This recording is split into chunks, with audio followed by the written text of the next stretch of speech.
இதுவரை ஆண்களை தொட்டதில்லை, இல்லை இரண்டுக்கு மேல் நான் பெற்றதில்லை. நான் ஒரு காதல் சன்னியாசி.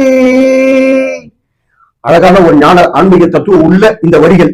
இதை புரிஞ்சுக்கிற அளவுக்கு இன்னைக்கு தமிழ்நாட்டுல தமிழர்கள் இருக்கிறார்களா என்பது ஒரு சந்தேகம். சன்னியாசி திரு விஜய் அவர்கள், அவரும் ஒரு சன்னியாசி வாழ்க்கை தான் இப்ப வாழ்ந்துட்டு இருக்காரு. 200 கோடி ரூபாய் படம் செலவு பண்ணி 400 கோடி ரூபாய்க்கு டிஜிட்டலும் சேட்டலைட் உரிமையை விற்றார் படத்துக்கு. அதாவது அவர் சம்பளம் ஒண்ணும் வாங்கல. இப்ப தமிழ்நாட்டுல ரிலீஸ், ஆந்திராவில ரிலீஸ், உலகம் எங்க ரிலீஸ், அந்த படம் எல்லாம் அவருக்கு லாபம் தான். இருந்தாலும் இன்னைக்கு இல்லைனாலும் என்னைக்குனாலும் விஜய் ரசிகர்கள் அந்த படத்தை ஒரு தீபாவளி போல கொண்டாடக்கூடிய தயாரா இருக்கிறாங்க. இதை வச்சு ஒரு அரசியல் பண்றாரு பாத்தீங்களா திரு விஜய். இதை இந்த கோணத்திலேயே நம்ம பார்க்கலாம். வீட்டுல உட்கார்ந்து இருக்கிறார் பனையூர்ல, வெளியில வரலன்னு சொல்லி கூலிக்கு வேலை செய்யறவங்க எல்லாம் கத்துறாங்க. அந்த நிலைமை தான். ஆனா வீட்டுல உட்கார்ந்துகிட்டே ஒரு பக்கம் மக்கள், அதாவது 8 கோடி மக்களும் இன்னைக்கு பேசுறாங்க.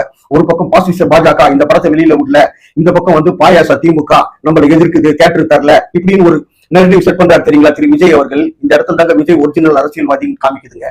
சாதாரண விஷயம் கிடையாதுங்க. விஜய் மிகப்பெரிய ஒரு அரசியல் காய் நகர்த்துறாருங்க. இன்னைக்கு Tamil Nadu, India, Malaysia, America, Switzerland, எங்கெங்க ஐரோப்பா கண்ட்ரி வரைக்கும் இன்னைக்கு விஜய் ஒரு வேல்யூக்கு போயிட்டாருன்னும் போது இந்த படம் அவருக்கு லாஸா? எப்பவோ அவர் லாபத்தை எடுத்துட்டார். இருந்தாலும் படத்துக்கு ஒரு விளம்பரத்தை தர்றாரு பாத்தீங்களா சென்சார்ன்ற பேர்ல. இந்த இடத்துல ஜனங்க பேசுறாங்கல்ல, பாசிச பாஜக, பாசிச பாஜக, பாஜக இதுக்கும் சம்பந்தம் இருக்கா இல்லையான்ற கருத்துக்குள்ள நம்ம போகல. திமுகவுக்கு கண்டிப்பா திமுக தியேட்டர் கொடுக்கல அப்படின்ற கருத்தை இன்னைக்கு மக்கள் முன் அதிகமா வைக்கிறாங்க.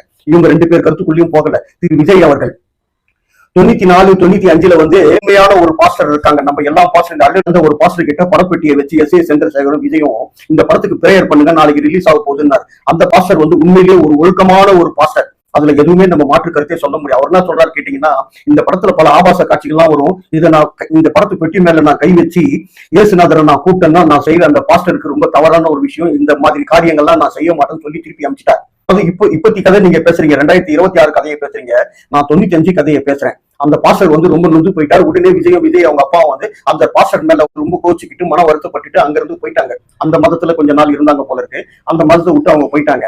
இதான் அரசியல். இன்னைக்கு ஜனநாயகன் என்ற திரைப்படத்தை கையில வச்சுக்கிட்டு வீட்டுல உட்காந்துக்கிட்டே ஒரு அரசியல் பண்றாரு தெரியுங்களா திரு விஜய் அவர்கள். 2026 இன்னும் 60 நாள்ல காணாம போகும் திராவிடம் அந்த அளவுக்கு வந்துச்சு. ஏன்னா இளைஞர்கள் இன்னைக்கு குதிச்சு இருக்கிறாங்க. ஆனா உண்மையான கருத்து இதுதான். வீட்டுல உட்காந்துக்கிட்டே அடிக்கிறார் பாத்தீங்களா கேம. அவர் போட்ட துட்டு அவர் எப்பயும் எடுத்துட்டார். இருந்தாலும் ஒரு 30 நாள் கால்ஷீட்ன்றது அரசியல்வாதிங்க இன்னைக்கு முக்கியமான ஒரு கட்சிகள்லாம் ஆள வச்சுதான் இன்னைக்கு பேசுறாங்க. காசு இல்லாமலாம் யாருமே எந்த கட்சிக்குமே பேச மாட்டாங்க. ஆனா இவர் காசே 10 பைசா போடாம தமிழ்நாட்டு மக்கள், உலக மக்கள் எல்லாம் இன்னைக்கு பேச வச்சிருக்காரு தெரியுங்களா.